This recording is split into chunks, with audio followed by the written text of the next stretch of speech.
मध्य प्रदेश की नई मोहन सरकार ने अवैध कॉलोनियों को बसाने वाले कॉलोनाइजर के खिलाफ सख्त आदेश दिए हैं। इसके बाद अवैध कॉलोनी काटने वाले कॉलोनाइजर के खिलाफ एनएसए की कार्रवाई की जाएगी।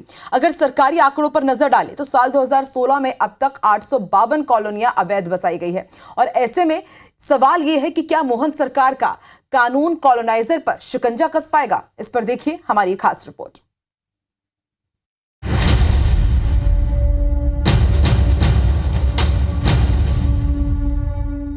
ग्वालियर शहर से सटे इलाकों में तेजी से बन रही अवैध कॉलोनियों के संचालक लोगों को वैध कॉलोनी का झांसा देकर अवैध प्लॉट बेच रहे हैं। ग्राहकों को कागजात दिखाकर कॉलोनी को वैध बताकर उनसे मनमाना पैसा वसूला जा रहा है।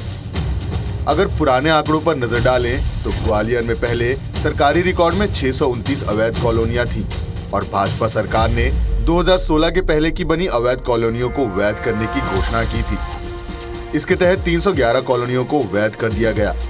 वहीं पिछले साल शिवराज सरकार ने 31 दिसंबर 2022 तक बनी सभी अवैध कॉलोनियों को वैध करने की घोषणा की थी, लेकिन यह आदेश अमल में नहीं आ पाया और साल 2022 के नए सर्वे में 223 नई अवैध कॉलोनियां बस गईं। ग्वालियर में अब करीब 550 अवैध कॉलोनियां हैं, जिसका खामियाजा लोगों को भुगतना पड़ रहा है। हालांकि जब अवैध कॉलोनियां शासन की निगाह में आती है तो उसे तोड़ दिया जाता है।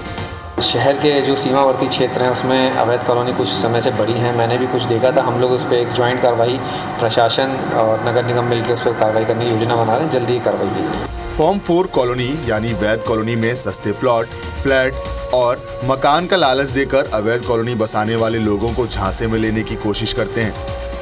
इसके लिए उन्होंने बकायदा सुविधा युक्त ऑफिस बना रखे हैं, जिसको लेकर सांसद विवेक शेजवलकर और कांग्रेस का कहना है कि ऐसे कॉलोनाइजर के साथ साथ अधिकारियों पर भी कार्रवाई होनी चाहिए।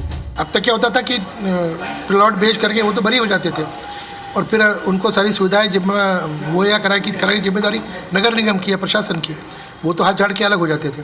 तो मेरा मानना है अगर इस तरह के प्रभावी कानून के अंतर्गत वो आते हैं, उन पर कार्रवाई होती है, तो मेरा मानना है कि इसके परिणाम भी अच्छे होंगे और जनता का भी इसमें लाभ होगा। भारतीय जनता पार्टी के मुख्यमंत्री कभी कहते हैं वैध करेंगे, कभी कहेंगे अवैध करेंगे, तो ये जनता को भ्रमित करने का काम है, जो इसको भी बंद किया जाना चाहिए। तो ओवरऑल जो है कि जो इसमें संलिप्त है उन पर कार्रवाई होनी चाहिए। हालांकि पिछली शिवराज सरकार में अवैध कॉलोनियों को वैध करने की घोषणा करने वाली भाजपा अब इस मसले का नए सिरे से निराकरण करने की तैयारी कर रही है, जिसको लेकर नए कानून का मसौदा तैयार करने की प्रक्रिया शुरू हो गई है और नगरीय प्रशासन मंत्रालय के प्रमुख सचिव को इसकी जिम्मेदारी सौंपी गई है। नासिर गौरी, IBC 24, ग्वालियर।